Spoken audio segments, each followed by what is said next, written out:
For those who have been following events in Lagos, in Surulere particularly, you've heard the comments of the Chief of Staff to the President, Honorable Femi Gbajabiamila, saying that something almost cost him his job. And the fellow whose name he mentioned is our guest this morning. It's difficult to call him Mr., but well, okay, he is Honorable Desmond Elliot, member, Lagos State House of Assembly, Surulere 1. Thank you for joining us this morning. Thank you very much. It's nice being here. Let me begin on a jocular note. When I Googled your name, Google told me first, Desmond Elliot, Nigerian actor. First. So after 11 years. Not Nigerian politician, well, just so you know. Well, but then it's not so easy in politics, is it? It's oh no. Politics is not acting. They're two different worlds entirely. One is make-believe, one is the real world. And I just think I'm very fortunate to have had the opportunity to be in both worlds. And not too many people in this world would have had the opportunity. So for God to have given me this, I say thank you to him. Perhaps, again, maybe on a note of counsel before we get into the real issue is, yes. You cross from one career into another. Exactly. There are now a number of people who are also wondering, okay, I'm a banker and I love to sing. Maybe I should plunge in now. I think you should. You should. You could be the Tina Turner of our time.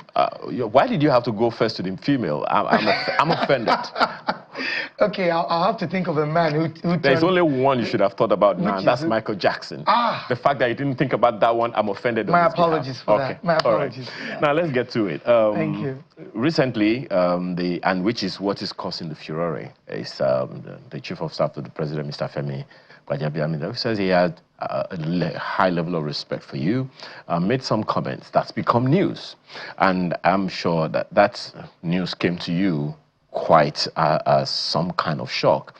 And I've also listened to you also say that at the time the whole imbroglio started, you weren't really in town. So what exactly is happening now, particularly what's happened since Mr. Femi Gbajabiamila made that statement? Have you had any overtures with him? Tell us what exactly is the background. Thank you very much. Well, pretty much, yes, I was very surprised when that happened. I would like to state categorically that I wasn't in the country. My wife and I traveled for... At what time were you not in the country? That was during the period of January 13th of 2025. We were in recess, and then it was an opportunity for us to travel to attend my wife's younger sister's wedding. Was that the time that the House of Assembly impeached Yes, Honorable? that was the time. Okay. Right Honorable Mudashiru Ajayi Obasa was impeached. It came to me as a shock because I was in South Africa then. So obviously it took me about 2 days to come back. I was also as confused as everybody was. And then I saw that almost everybody had signed. And pretty much we thought it was from the presidency. In all fairness, we thought it was from the presidency. And of course, I put in I appended my own signature. I believe I was maybe 30-something person at that point in time, because others who had traveled had returned and had also signed. But eventually, Mr. President called us and made us understand that it was not from him and asked us to return the speaker. And we did. So my leader coming to say this, that I almost lost his job, one I have served and has also been there for me for this long, to have said that came to me as a shock. So why is the opinion of the president so important to the House of Assembly if the House of Assembly was doing what it's supposed to do constitutionally? Oh no, so at this point in time, don't forget that we work with leadership. It's just like what you have in America today. Trump is the leader of the Republican Party, you know? So whatever he says means a lot. As it happens to us also in Lagos State and in other states, whatever leadership says, don't forget you're not there as a person. You are representing the party. So it's the party that decides. So once the party makes a decision, the party has made a decision. So if the party makes a decision, you could make a suggestion, but at the end of the day, party is supreme. Interesting, because there are those who also say that while the president is, as you say, the leader of the party, we have also heard that the president himself listens to the opinion, particularly in Lagos, of the GAC. Exactly. So I'm wondering, did this overtures, did it go as far as the GAC? So, like I said, I didn't know much. So that was why it came to me as a shock when my leader made such a statement, because these are informations I know nothing about. When you know nothing about an information, you can't even give answers to them. Well, yes. Mr. Honorable Gbajabiamila also said that, Right, Honorable. Yeah, Right Honorable Gbajabiamila also said that he asked you to make a public statement about the thing. But as at the time he was speaking, he said he hadn't heard anything from you. Did you speak with him? To be very honest, yes, I spoke with him during that period. Okay. I always seek his opinion. He's my leader. He's always been my leader. I always seek his opinion, especially when it comes to matters concerning the house and a decision would have to be made. I always have to seek his opinion. He did speak with me at that period. He never at any point in time asked me to make a public opinion. And I'm saying that categorically. But you see, at this point, I always said, like I also said in other information, I am not in a position to speak about my leader. My leader is in a position to speak about his subordinate. I can't speak about my leader. I'm trained not to. You can call it acting wise. You can call it omoluabi. You can call it because I'm a Yoruba boy. It's just like when Zeb Ejiro speaks, then Desmond is speaking, looking at his eyes. I can't do that. Or when a Bimbo Manuel speaks, I can't, because these are leaders in that industry. The same applies to, or that I've also taken into my political world. I cannot look at the face of my leader whenever it comes to things like that. I listen very intently at his advice and whatever he tells me. Yes, he spoke to me. We spoke at that period during the time, and whatever he told me, I took to the house because I told him it would be very cowardly of me to single-handedly leave a bunch of 36 people or 37 people and move to another side without taking the chunk of people. So I told the chunk of people that this is what I heard, at that point in time. And you see, because it's a matter that has been dead and buried, Mr. President says it's over. It's over is it's over. So for my leader to bring the issue up at this political time, I think is somewhat quite surprising to me, especially with the kind of regard and respect that I have shown him in almost all my projects. Everybody in Surulere knows I have put my leader first in it. I've put him first in everything from the football competition to lag rides to power to whatever it is. I always make sure my leader comes first. I'm always second to it or third, because I see leadership as one day you will be there. And I do that with pride.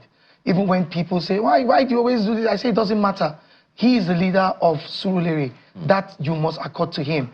So when I'm seen like being thrown under the bus, at this point in time, for an issue that has been dead and buried, Mr. President has said everything is gone, it's over, revert to status quo, everybody move as you are. And we've been moving like that for over a year plus.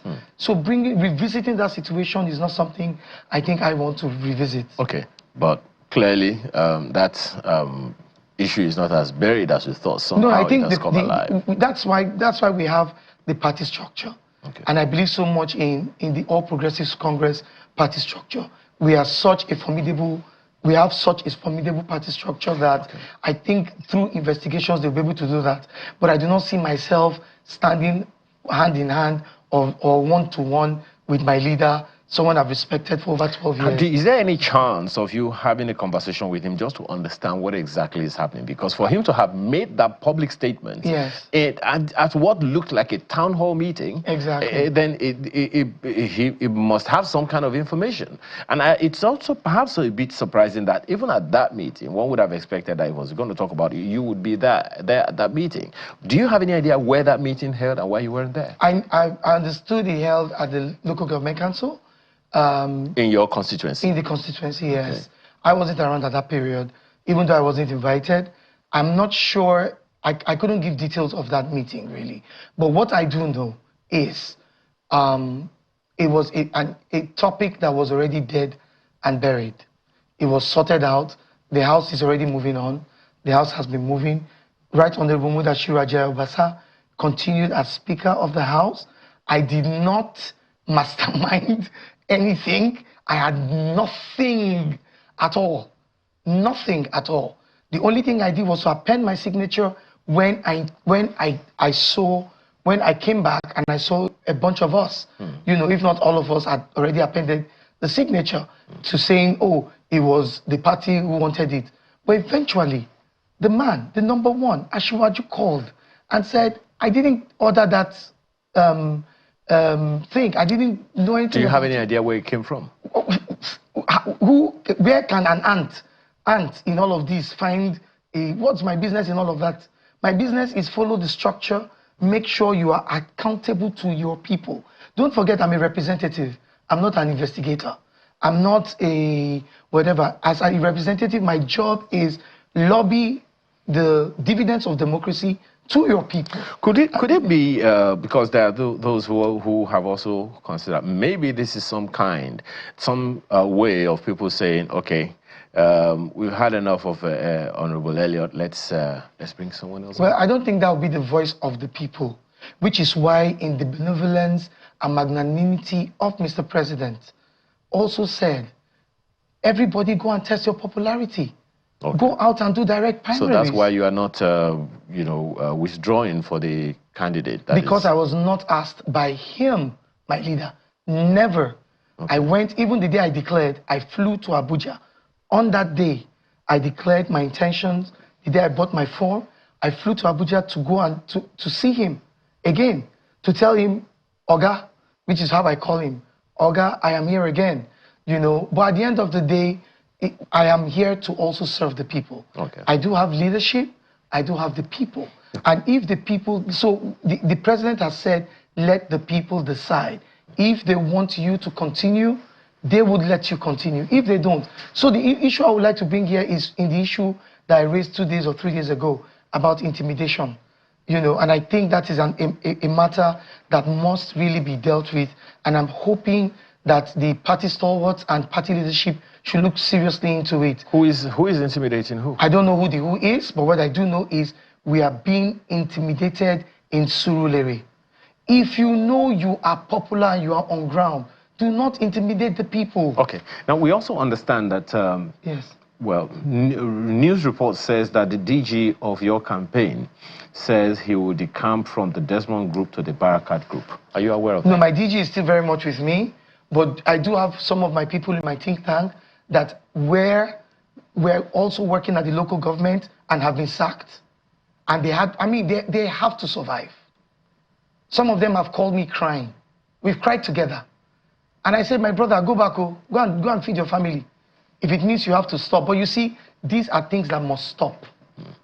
And if this is what God has brought me to the party and to politics to do and to stop, I have been very truthful to my people.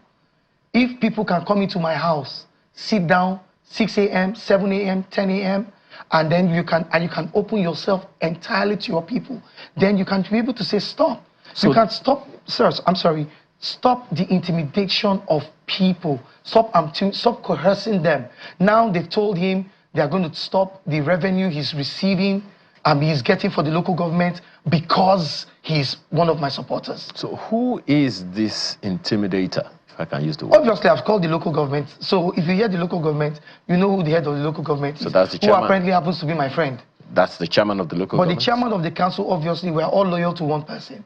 And if one person gives a directive, you know what it is. But at the end of the day, we should not forget that this is primaries.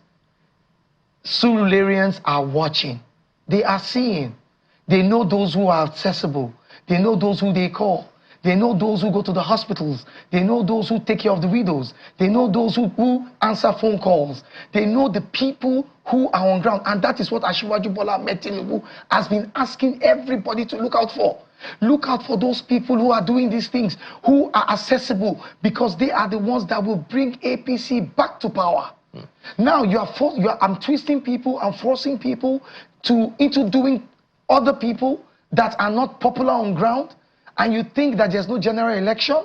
There is a general election, and at that general election, people will see. Oh. Let's see if you can twist them. Even though you are still not mentioning any names. No, I can't mention names. Okay. Because at the end of the day, I mean, it's clear. Surulere know what I'm talking about. Okay. I'm sure that Malkwe, my colleague in Abuja, has questions for you as well. Yes, please. Go ahead, Malkwe.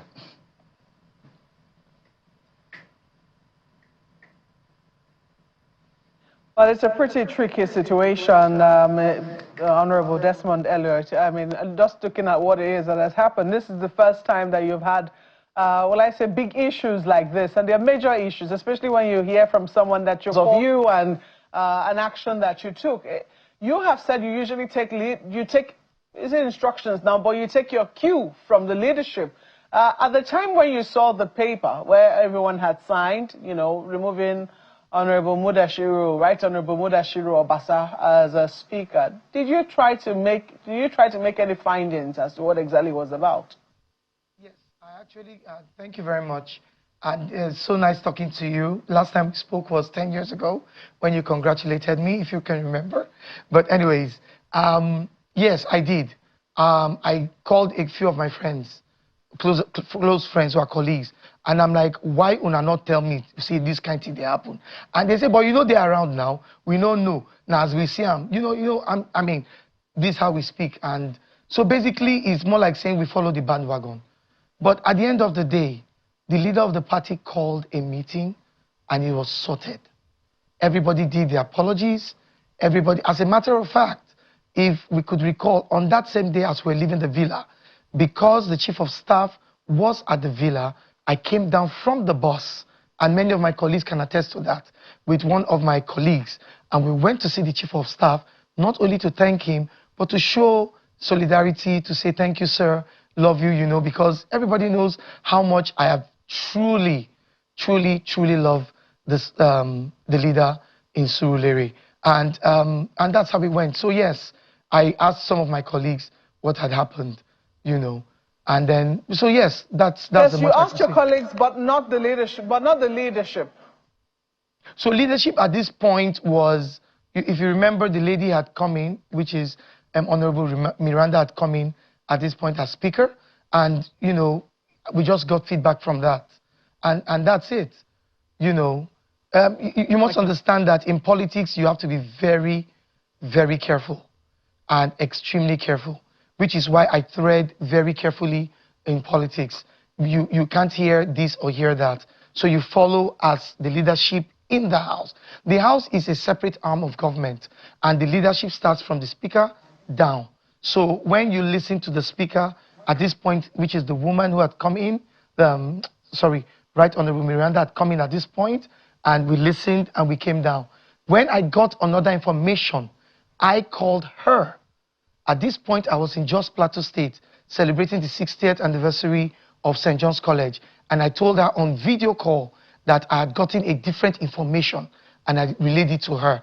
And I said, ma'am, I think it's best for us to tell the people what had happened, because it would be very cowardly of me to just leap and leave and go to the other side without everybody coming along, which I also did at that point in time. All right, so I'm just a little curious then, you know, with all that is currently happening. When you said something, and when you were in the House, you're representing the party.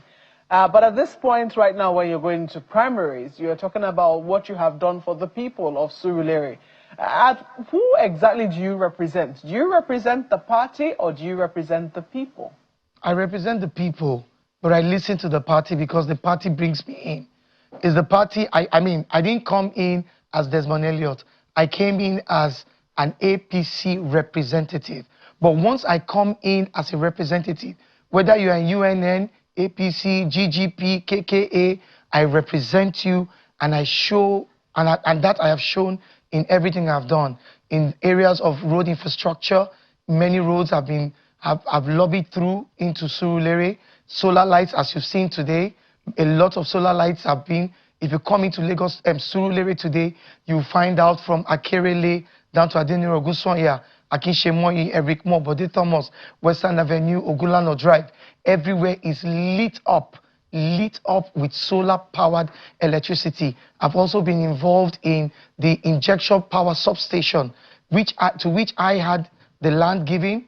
The land was given to me by the then LSDPC MD in person of Sanwo-Olu, who is the present governor, and I turned it over to Ecodisco and also spoke with the then speaker, Right Honorable Femi Gbajabiamila, who provided a 20 MVA. So today in Surulere, we are proud owners of two 20 MVA powered transformers that can power not only Surulere, Kokaguda, Itire-Kate, Mushin, and even Lagos mainland. I am so proud to the great effect and work we've been able to do.